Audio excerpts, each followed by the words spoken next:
সারা জীবন যিনি গণতন্ত্রের জন্য লড়াই করেছেন, জেল খেটেছেন, মানুষের দ্বারে দ্বারে গিয়েছেন, সেই শেখ মুজিবুর রহমান দায়িত্ব পাওয়ার সাথে সাথে ফ্যাসিবাদের মহান কর্তা হিসাবে আবির্ভূত হয়েছেন। তিনি একদলীয় গণতন্ত্র, এক নায়ক তন্ত্র প্রতিষ্ঠা করেছেন, বাকশাল করেছেন।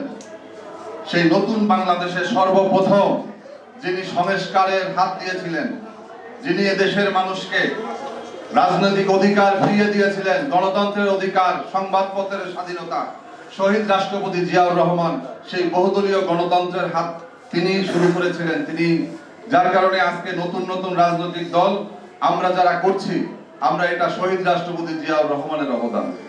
জিয়াউর রহমান যদি বহুদলীয় রাজনীতি পরিবর্তন না করতেন, তাহলে আজকে আমাদের এখানে যারা সারিতে এক একজনের পরিচয় এক একটা, সবার কিন্তু এক পরিচয় হতো, আমরা সবাই বাকশালের মেম্বার হতাম যদি রাজনীতি করতে চাইতাম।